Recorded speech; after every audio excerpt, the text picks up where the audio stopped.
you all for coming. Apologies to those of you that arrived early. I'm so impressed. I didn't realize the door wasn't open, so thank you for bearing with the smoke. My name is Cotter, and I know probably most of you, but a lot of new faces here. And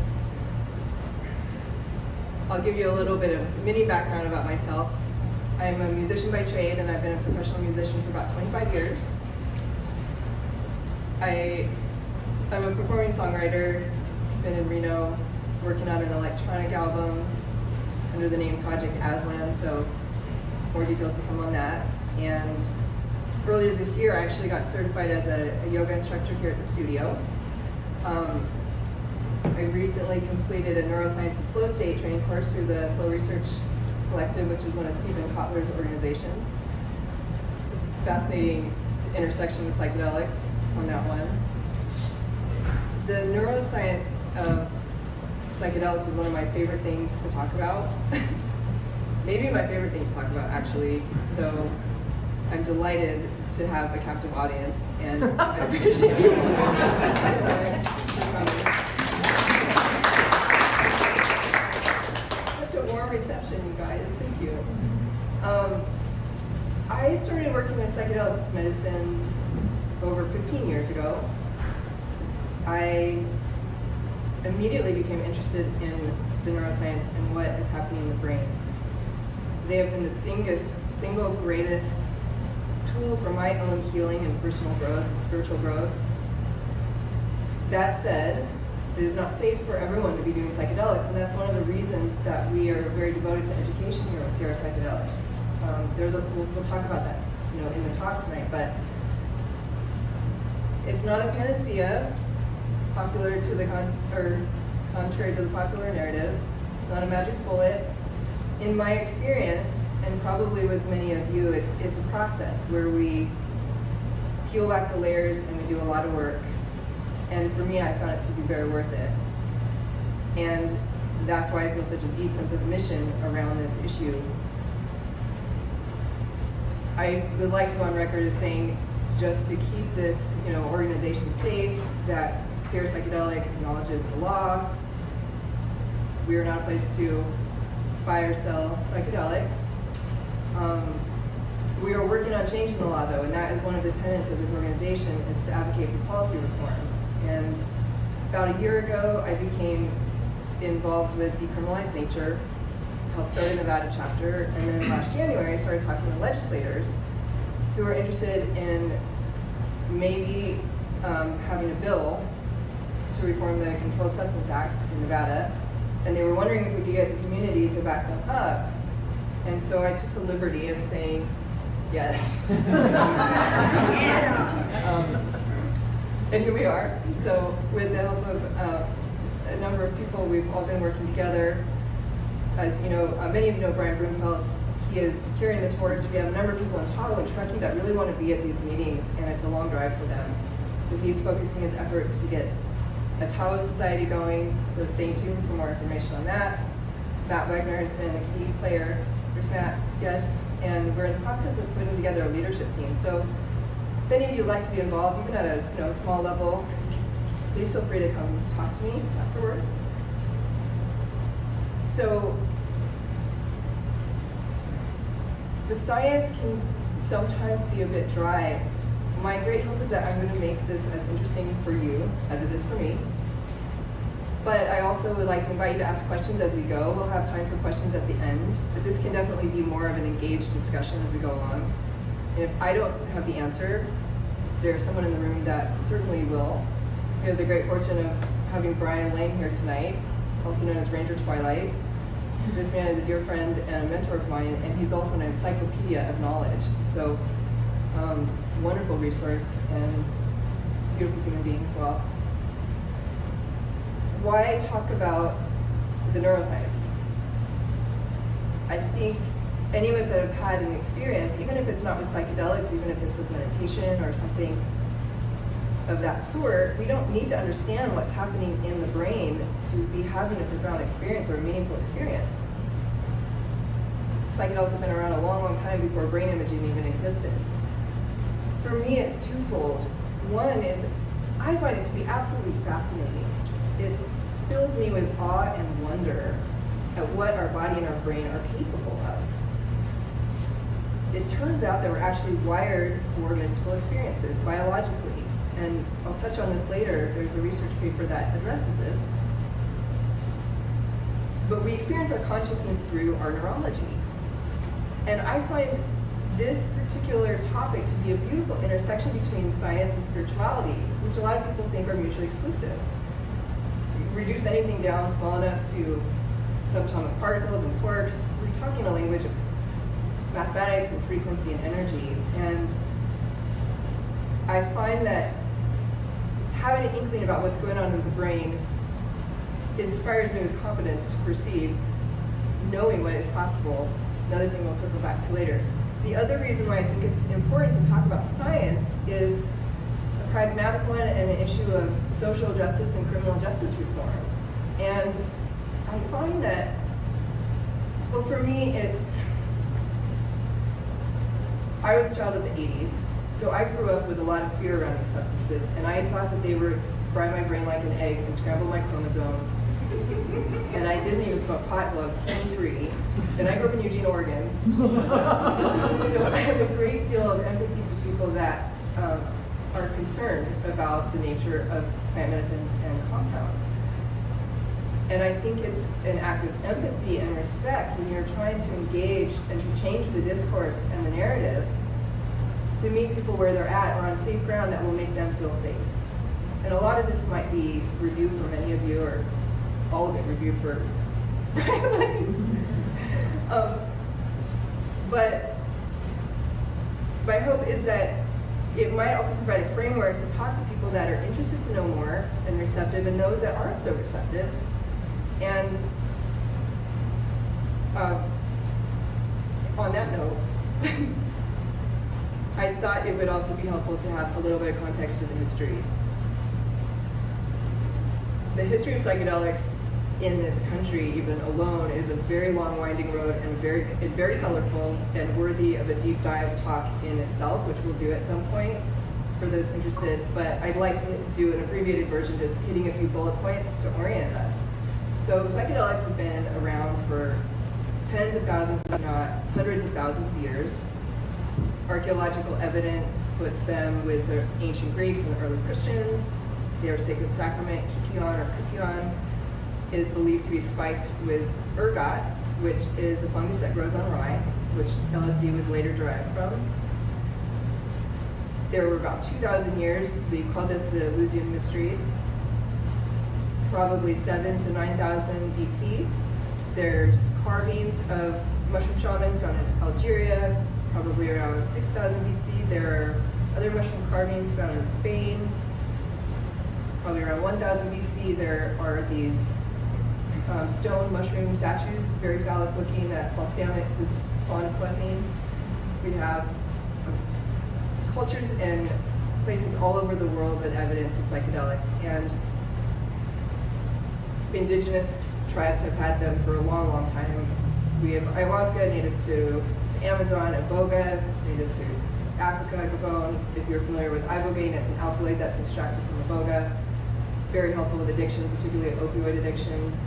We have peyote in San Pedro, from which the mescaline is derived, salvia divinorum, mushrooms, sonanga, a host of plant medicines.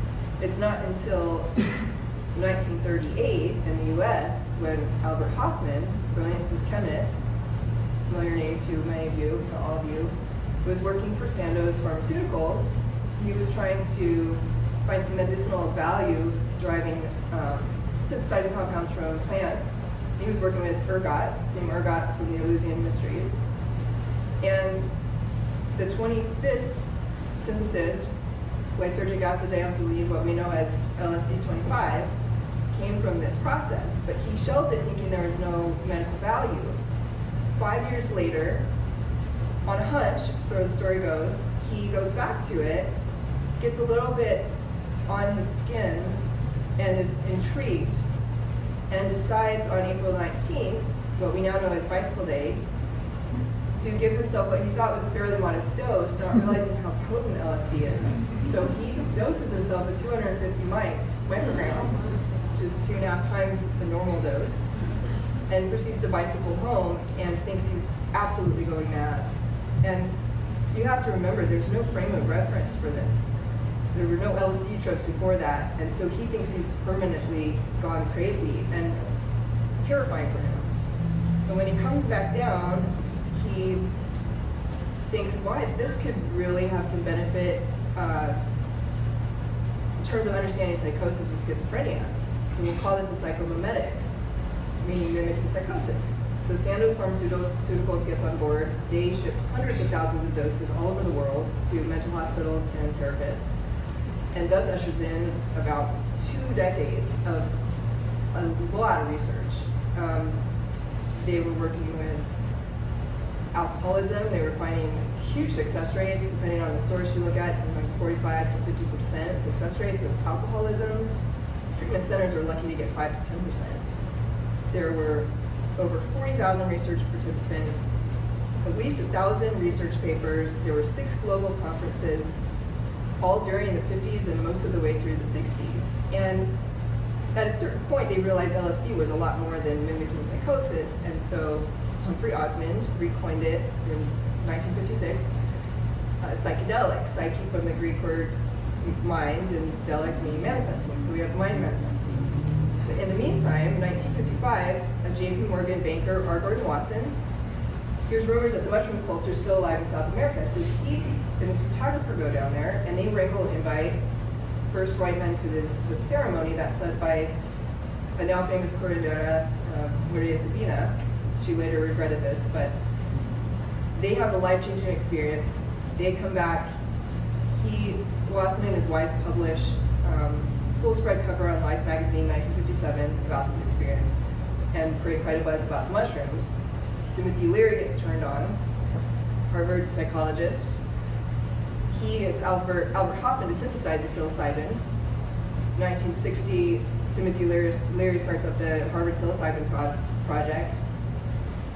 By 63, he's fired, and Richard Alpert shortly thereafter. Richard Alpert, who goes on to be Ram Dass.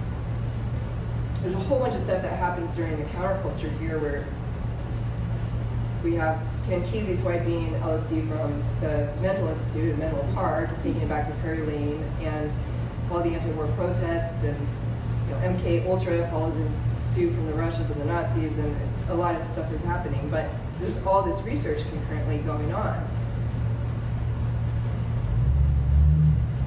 Timothy Leary, quite a character. When he gets turned on to LSD, as you probably know, he creates quite a stir and feeds into the anti-war protests with Vietnam.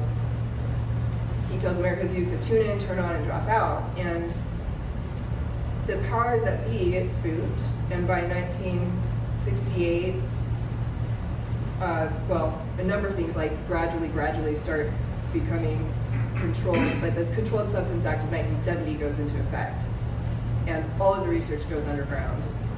There's a very damning quote that was taken by a journalist named Dan Bohm from Nixon's, I think it was his assistant to domestic affairs, a guy named John Ehrlichman, who was quoted as saying, the Nixon campaign of 1968 and the Nixon administration after that had 2 enemies, the anti-war left and black people. We knew we couldn't make it illegal to be either against the war or black, but if we could get the public to associate the hippies with marijuana and the blacks with heroin, and then criminalize both heavily, we could raid their homes, break up their meetings, arrest their leaders, and vilify them night after night on the evening news. Did we know we were lying about the drugs? Of course we did. This was a really eye-opening moment for me when I heard this, because I thought naively that maybe the government just wasn't informed enough about the drugs. Once I realized that I'd been lied to, and I thought, well, maybe it was the 70s and they didn't know any better, but it was clearly a very calculated political strategy.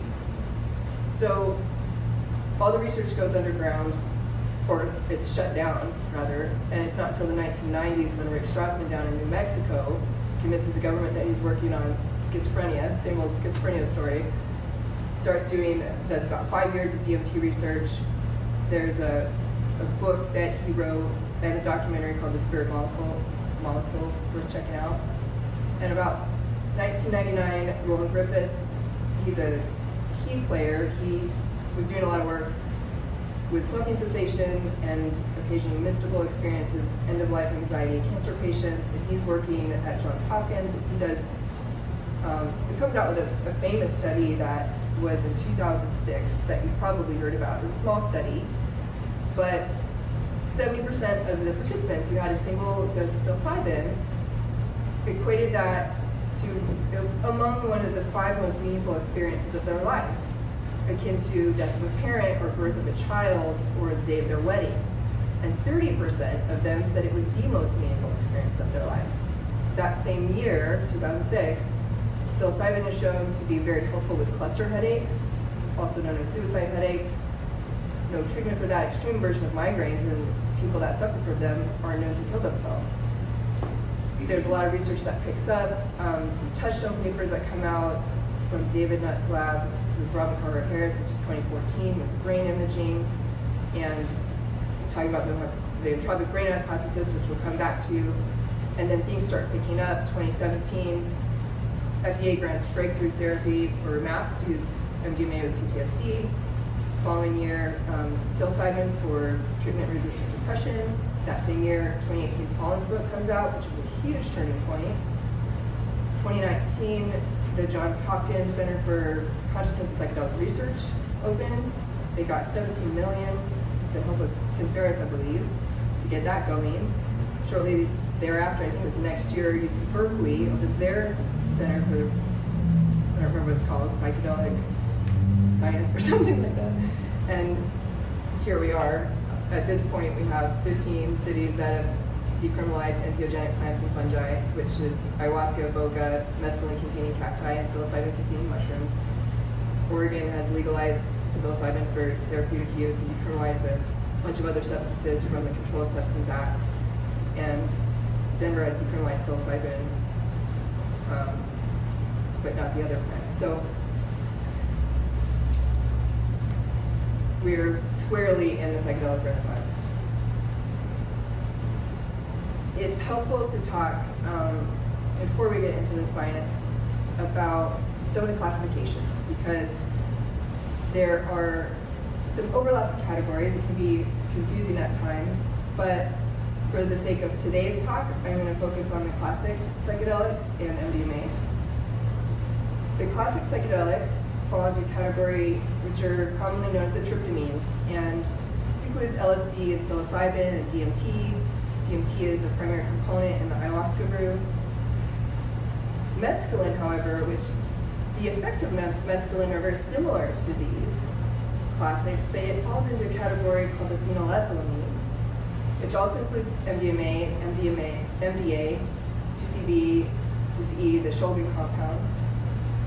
And then we have, but MDMA actually is also called an entactogen, which means getting in touch within, or an empathogen, inducing empathy for oneself and others. Then we have the dissociative anesthetics, which would be ketamine and nitrous oxide.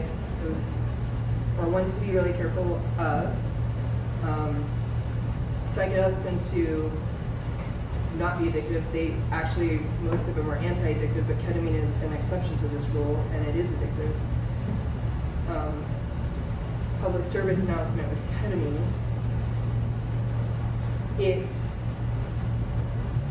Ketamine can be really helpful for depression, acute depression, or suicidality. And the ketamine treatment tends to last for about a week.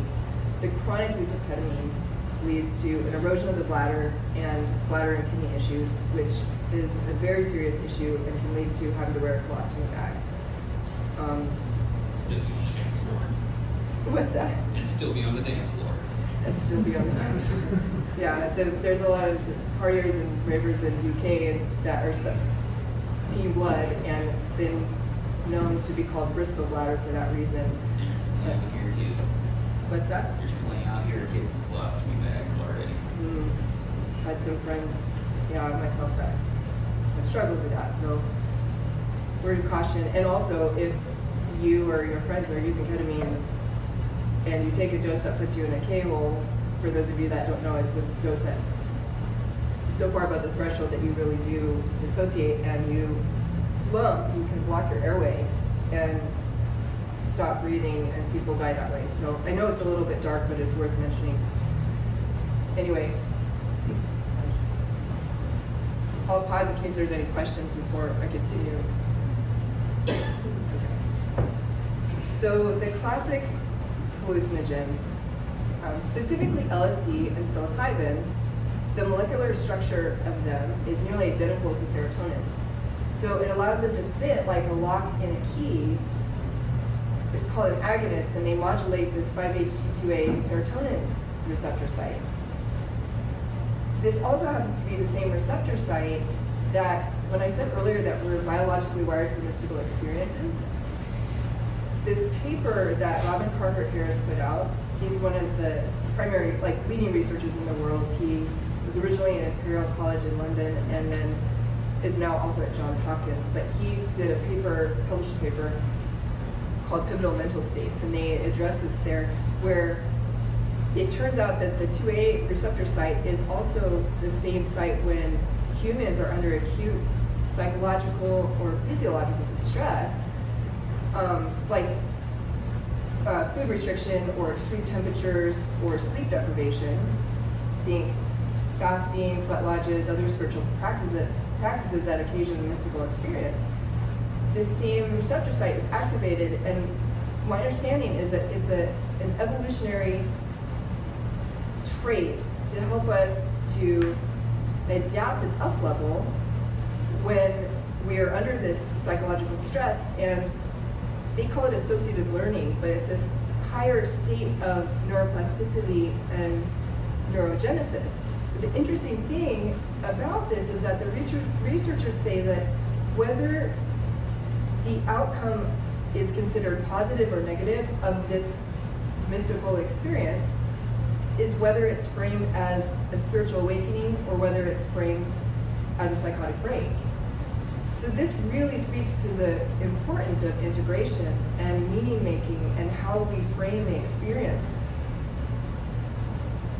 So when a classic psychedelic acts on the 5-HT2A receptor, and it increases this neuroplasticity, and we do have a critical period of plasticity that generally lasts at least 2 weeks after a macrodose.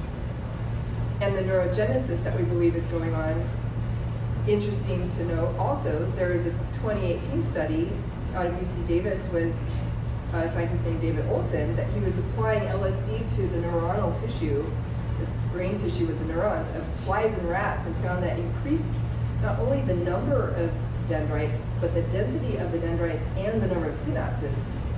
So this is a good sign, to say the least. Anyway, so we have this heightened degree of plasticity in the brain, and a good way to think about what is happening is there's a metaphor that Michael Pollan is very fond of referencing. It's a snow-covered hill where, if you imagine a snow-covered hill, and a sled goes down and leaves a track, and another sled goes down and leaves a track, and another sled goes down and leaves a track. After a certain point, the sleds will start falling into the pre-laid tracks, just the way our neural grooves work and our thought patterns. So when we are thinking and looping, these ruts become more and more reinforced over time. When you introduce a psychedelic, it causes entropy in the brain, and it's akin to shaking the snow globe and smoothing out these ruts. So it's kind of like a biohack, and it allows us a window to repattern. And we can repattern the same thing over and over again if we're not intentional. And I've done this. There have been many a time where I have had this profound reset and smoothed over the pattern, and it wasn't intentional, or I didn't necessarily know what it was that I wanted to repattern, and it's really easy to redo it, but it's still an incredible opportunity.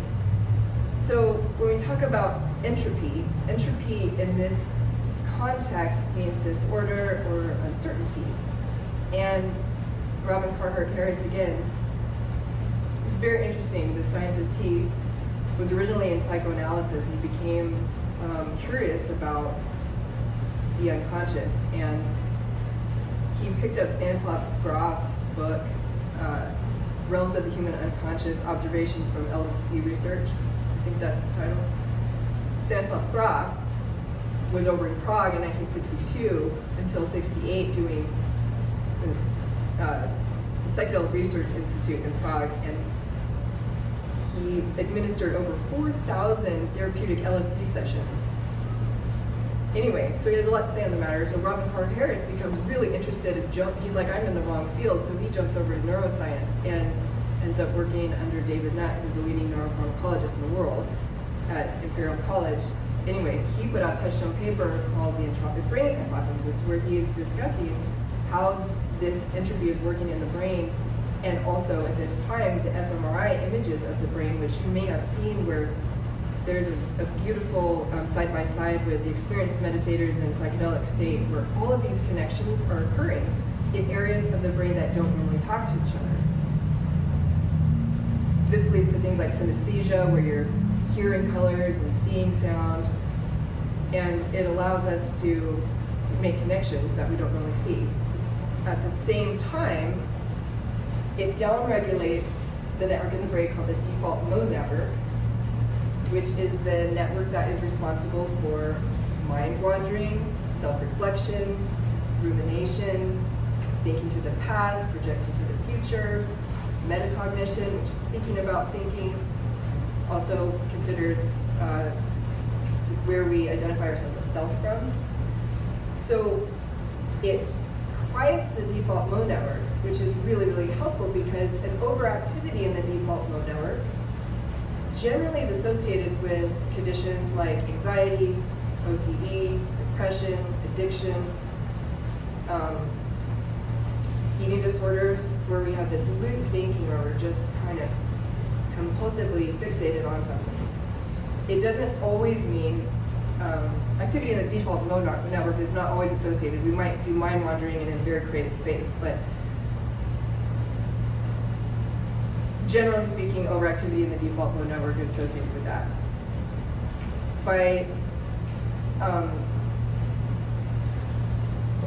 I did want to say something that I failed to mention. The entropy in the brain that is so effective for helping with all these conditions is also the same reason that we have to be so careful if there's a predisposition for schizophrenia, because schizophrenia is characterized by an excess of entropy in the brain.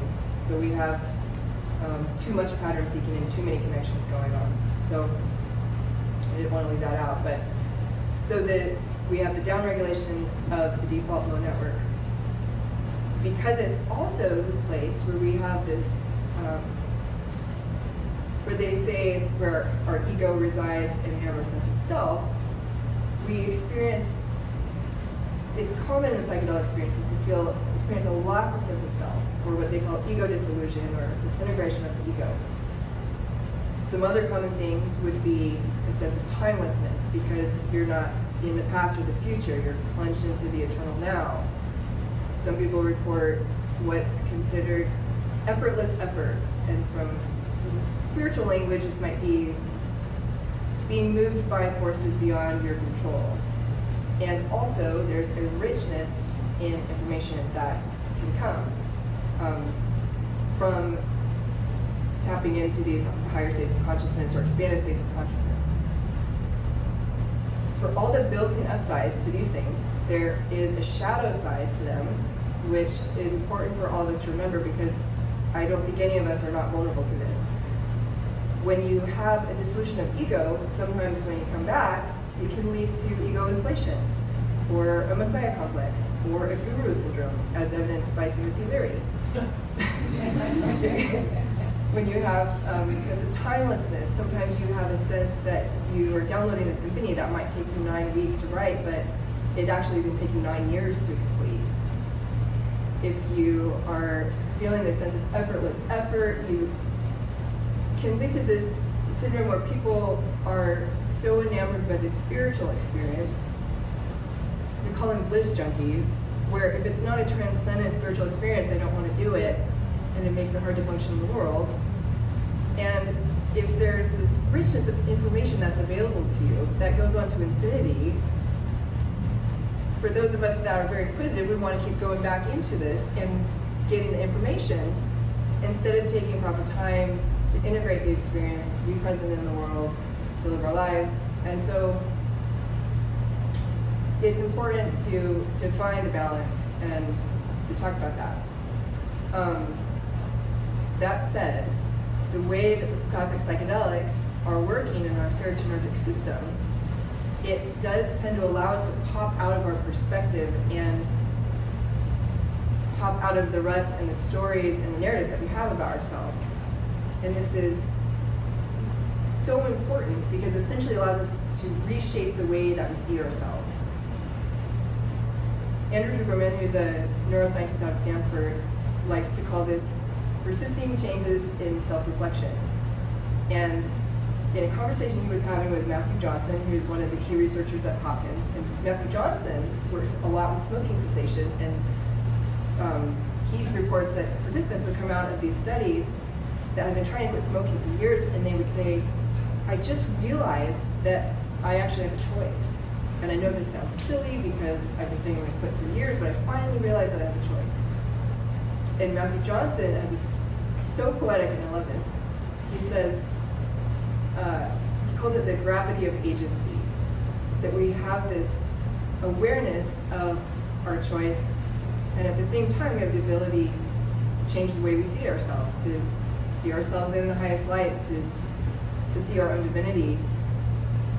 And this is huge because it affects everything from our energy field to the way we interact with other people, to the way we show up in the world. I think we underestimate the ability or the importance of this top-down narrative where we have our executive functioning in our brain and our cortex, and we have the ability to change the story. And this is hugely important with MDMA and also how MDMA works with trauma, which I'd like to talk about now. And also, if there are some questions too, I can pause. If anybody has something. Yes? I was just curious about traumatic brain injury and if you know of any use of any of the psychedelic medicines that have shown any promise with that. So the question is, it's a really good question, is about traumatic brain injury and if any of the research has shown help with that. I know for sure, anecdotally, that the classics with psilocybin have been helpful for that, but I don't know a study off the top of my head. Do you? There's an increasing body of anecdotal evidence where we have seen recovery from TBI, which is really, really unusual. If you miss the 30-day window on TBI, you're not going to recover in most cases. What we're seeing is new neurogenesis that you get from psilocybin with sustained doses started within a few weeks after the injury. We're actually seeing not just TBI recovery, we're also starting to see limbs that were declared quadriplegic, paraplegic in recovery as well. So we don't have clinical studies designed for that yet, but we're starting to see lots and lots, and hundreds of anecdotal cases where we're interviewing people to say, how did this happen? So is there a specific one of them that seems to work best? Psilocybin. Yeah, psilocybin. Okay. Yep. Thanks. Thanks for that question. That was great. Oh yeah, what about recent versus 5 years, 10 years, 40 years ago? Seriously. That's what you're saying. Yeah. It's being within a 30-day window. 30 days. Oh, 30-day window. We don't have data on things from way back Okay. when. PTSD is a completely different story, as AIDS probably about to cover. So on that note, let's talk about MDMA. So in order to understand why MDMA is so effective, it's helpful to talk about what we believe we know about trauma. Trauma, or the memory of a trauma, is stored differently than the memory of a normal event. Normally, the memory is holding pattern in the hippocampus and later stored in the outer cortex. When we have a traumatic event that is so fearful and assaulting to our system that it overwhelms our autonomic nervous system. There's a threat reflex that is designed in our brain, this beautiful axis, the HPA axis, hypothalamic pituitary adrenal axis, which works in tandem with our amygdala. Amygdala means almond. We have two amygdala on each side in the amygdaloid complex. And the amygdala, as you probably know, is associated with the fear center in our limbic system. And so this works in tandem. The hypothalamus, which is responsible for it's a cluster of neurons deep in our brain. It's responsible for a lot of our instinctual drives, desire to mate and thirst and hunger and whatnot. And it sends messages to the pituitary, which signals the adrenals to dump cortisol or adrenaline, also known as epinephrine when it's in the brain. And this threat reflex is designed, it's supposed to be an evolutionary adaptive trait, which to keep us safe. And through a process called long-term potentiation, not important to remember that, but essentially it sets up this really high-speed circuit immediately that if there's any glimmer of a chance that we're going to encounter this threat again, and this can be triggered even by the thought of it, it dumps this signal and instantaneously high alert, our system, our sympathetic nervous system is revved and we are in full fight or flight. This is clearly maladaptive, meaning it does not serve us in case of PTSD. And this is why PTSD is so difficult to treat, because the fear and the memory is embedded in the nervous system. It can even change the gene expression in our brain. Now, what we've been relying on is versions of long-term exposure therapy with talk therapy, cognitive processing therapy, cognitive behavioral therapy, which is essentially, my understanding is that through a process of retelling the event with as much verbal detail as you can, over and over and over again, you can decondition and uncouple, to a certain extent, the physiological and emotional response from the memory of the event. This is really difficult for people, and sometimes it's so traumatic to relive the event that they're not even verbal. The latest research, this hasn't been talked about a lot, but Andrew Huberman, again, says that it's not enough to just complete this process, which they call an extinction process. Think of it like Pavlov's dogs with Pavlovian conditioning. If you ring the bell and serve the food enough times together, all you have to do is ring the bell and then the dog will salivate. And the reverse is true. You can decondition and uncouple that. If you ring the bell enough times and the food doesn't come, you eventually stop salivating. So that's the theory behind this.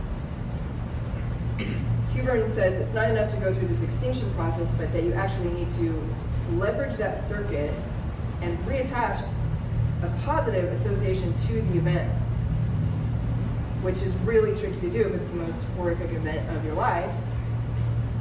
What this looks like for people tends to be, despite of this tragic, horrible event, look how strong I am, or look how resilient I am, or look how I've survived this and I can take this experience to help other people. But it's a long road to get there, and for many people, it's not even possible. So with MDMA, and it's so fascinating because MDMA has a very different mechanism than the classic psychedelics that are agonists to that 2A receptor. MDMA actually triggers a release of serotonin and a release of dopamine and a release of oxytocin at the same time, which is a very unusual situation for the brain because serotonin and dopamine are usually inversely proportionate, kind of teeter-totter. So you don't usually have a high amount of serotonin and a high amount of dopamine at the same time in your brain. Serotonin is responsible for this deep sense of contentment and being happy with what is here now, present before you, whereas dopamine, also a feel-good chemical, is responsible and associated for reward and motivation, craving. And one of the reasons that this is important, because if somebody is engaging in the therapy, the dopamine is said to give them the motivation to engage with the therapy. It also this neurochemical cocktail has the result of quieting the amygdala, quieting the fear center enough, reducing the anxiety in the body and the mind to make it possible to retell the event with the trauma. The therapists that I know that do a lot of work sitting with people with trauma, with MDMA, have said that this can still be a grueling experience. It can still be really painful and very difficult, but at least it's possible. And when you have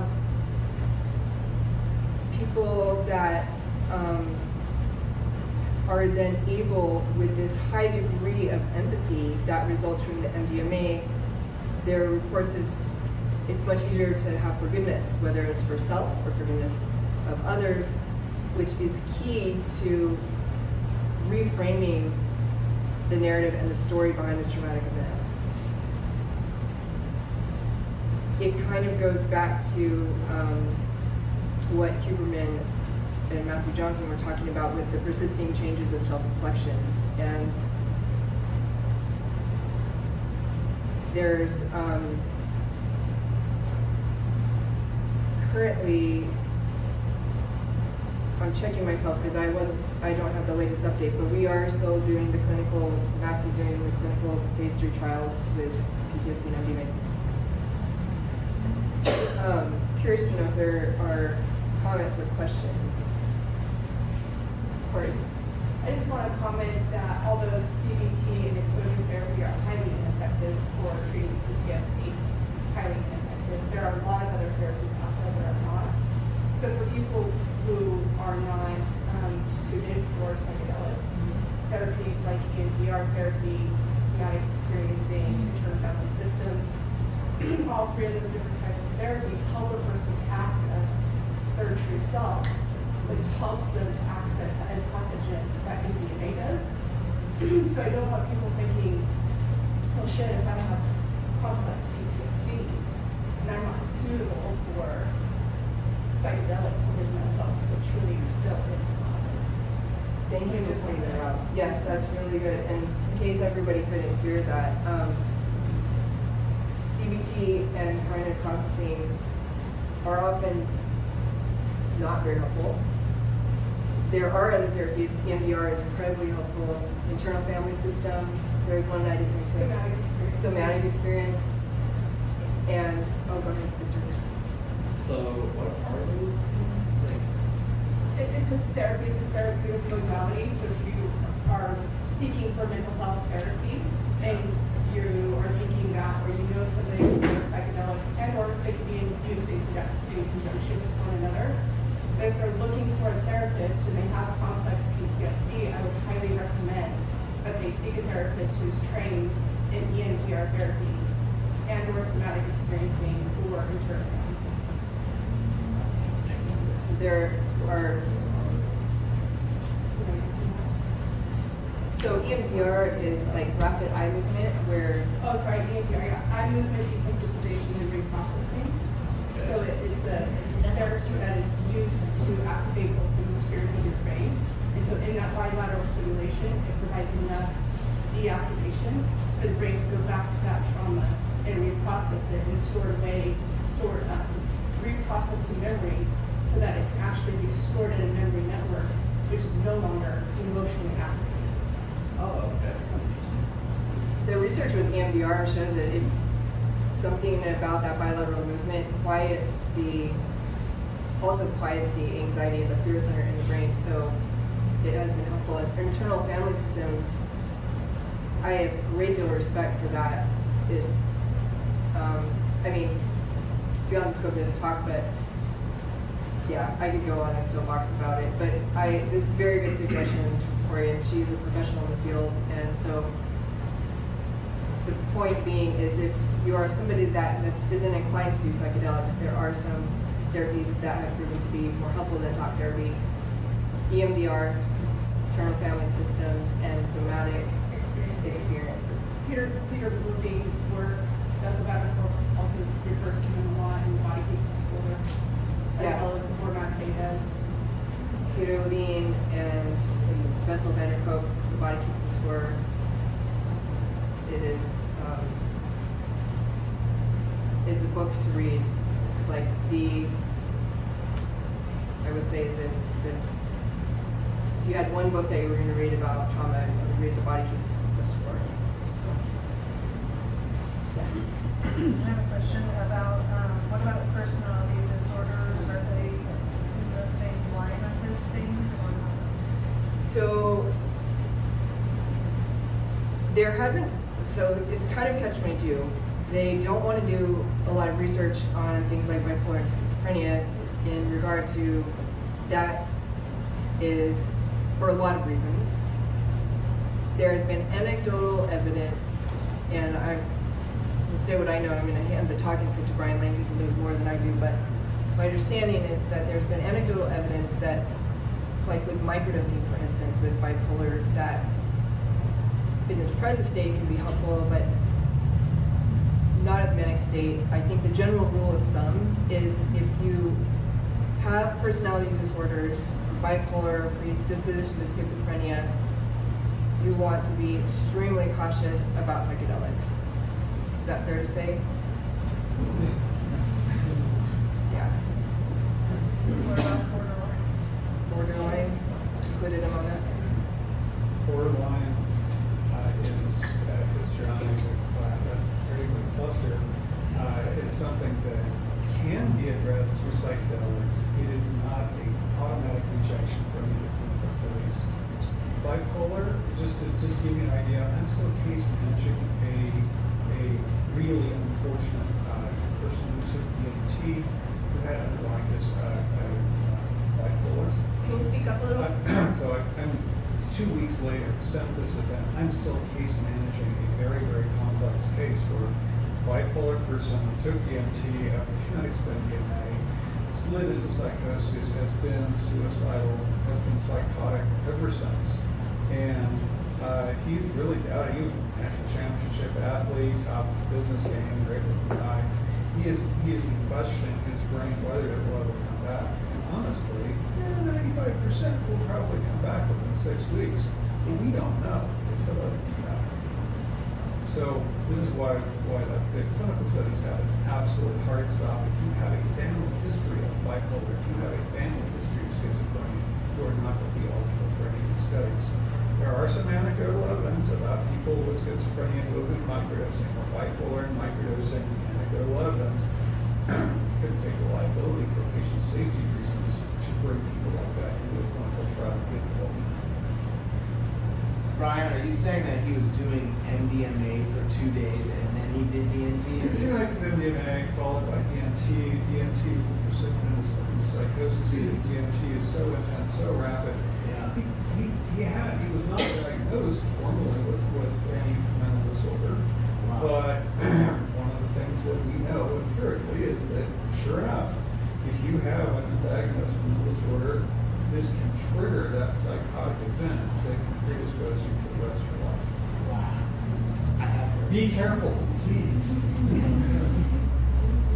And I hope you don't mind if I backtrack the conversation just a little bit, but I was curious, as we brought up the TBI and potential for the growth of different components, I was curious if there was any good studies or any good evidence to suggest, like with Parkinson's, that there could be any improvement, just because that's Yes. a good combination. I'm glad you reminded me because there are studies at Johns Hopkins. They're gearing up, and I think there's some that are already in the works with Parkinson's and Alzheimer's and other neurodegenerative diseases. For that reason, psilocybin is found to be anti-inflammatory in the brain, and because of the neurogenic properties with psilocybin, and we presume with LSD, that it can be very effective for Parkinson's and Alzheimer's. But I don't know if any of that research has been published yet.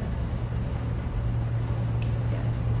So, I remember I was on YouTube, there was a video that was showing a Mexican community taking a bunch of mushrooms, but for medicinal use.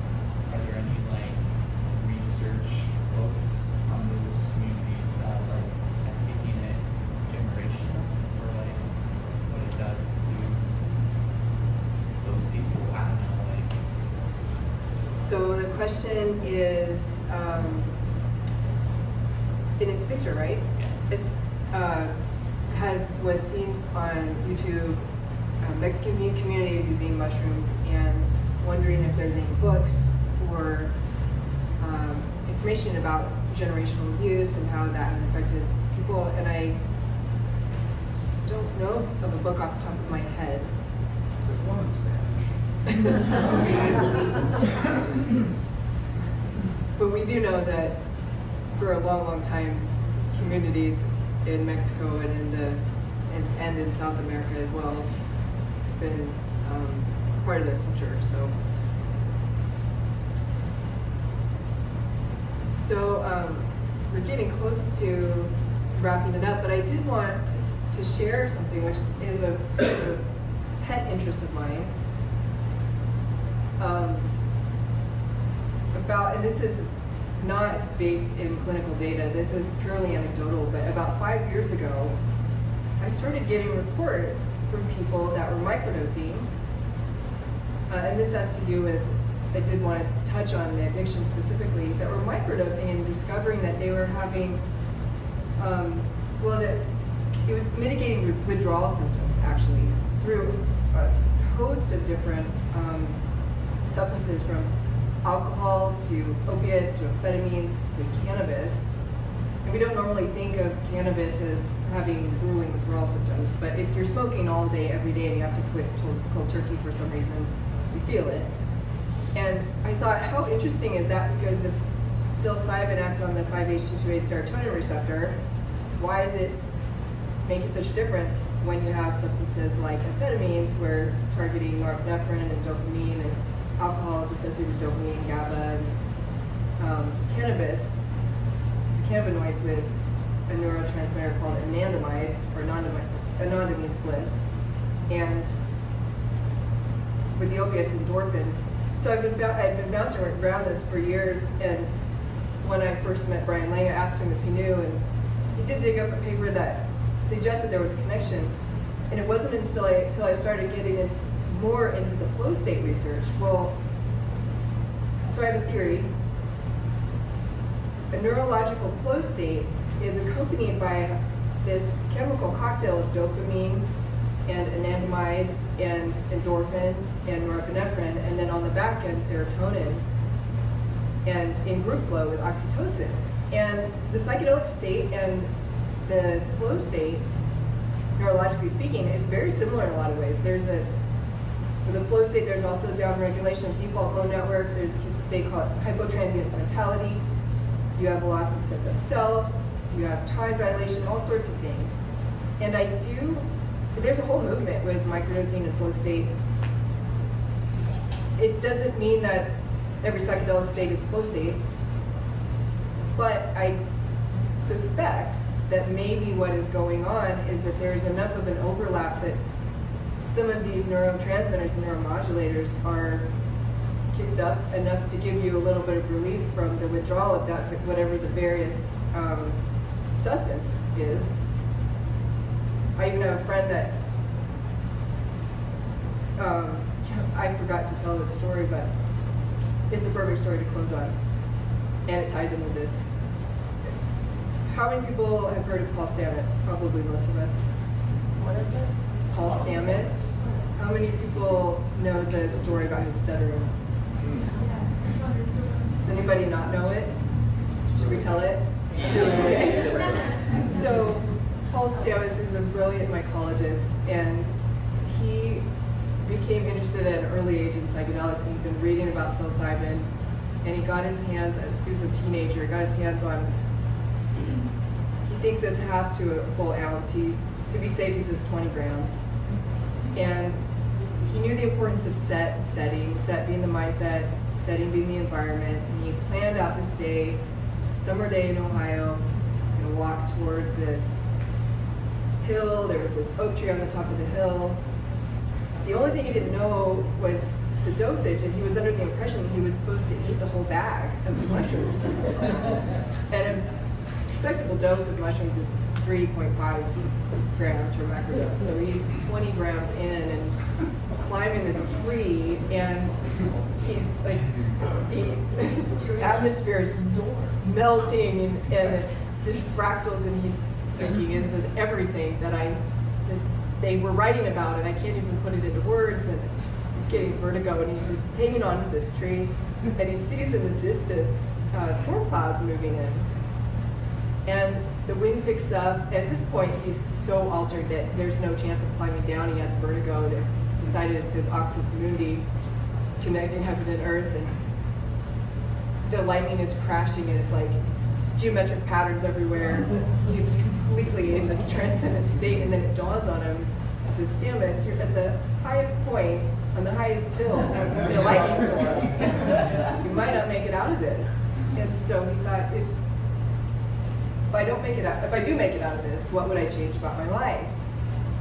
And he had suffered from this stuttering problem since he was, all his life. He'd done years of therapy and it hadn't worked. And he was terribly self-conscious about it. He could look people in the eye, could talk to girls. And so he thought, well, I'm going to stop stuttering now. So he said over and over and over again, stop stuttering now, stop stuttering now. He said this hundreds and hundreds of times. Needless to say, he made it out, climbed down. Next day he's walking to school. This gal that he had a crush on says, Paul, how are you doing today? He looked her right in the eyes and said, I'm doing just fine. How are you doing today? And claims that the stuttering stopped in one day. He does give the caveat, if he's had a bunch to drink and there's a threat or distraction, the stutter might slip out. But effectively speaking, the stutter resolved, which is remarkable. So, in terms of, in closing, I think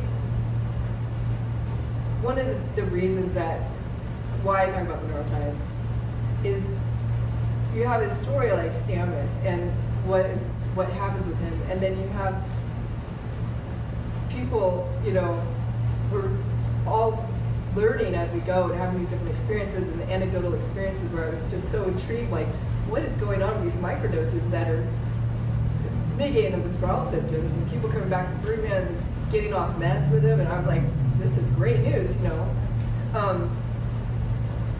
So one of my friends who heard this Stamets story, going through a detox, eats a boatload of mushroom, very high dose, thinks I'll just Stamets my way through it. I'll be damned it worked. I was very dubious of this. I thought this was going to do. You'd be very uncomfortable detoxing, and to be just don't try that at home. Medical detoxing is a serious thing, and especially if alcohol is involved. You can climb the tree in the lightning storm. Apparently there was a complete interruption of withdrawal symptoms, and it fast-tracked the detox 5 days. But it was with intention of going and doing this deep work, and so I think because of the knowledge and understanding what is possible in the brain, it does give us access to how we can use these substances and these compounds. So, on that note, we'll wrap it up because it is about time. But it's been a really pleasure to share with you guys, and you guys are so really made me feel comfortable. And thank you for your interest and your time and coming. And we have a newsletter. Sign up if you're not on it already. We'd love to stay in touch and to keep you posted on the legislative efforts. And like I said, if you'd like to get involved, we have a great group of people. We have Integration Circle that meets the first Wednesday of the month, and we also have a book club and a Slack channel that we can stay in touch in between meetings. So we welcome all the new faces, and feel free to stay. Tea Lounge is starting at 7, and we've got drinks and stuff like that. So thanks again for coming, everybody.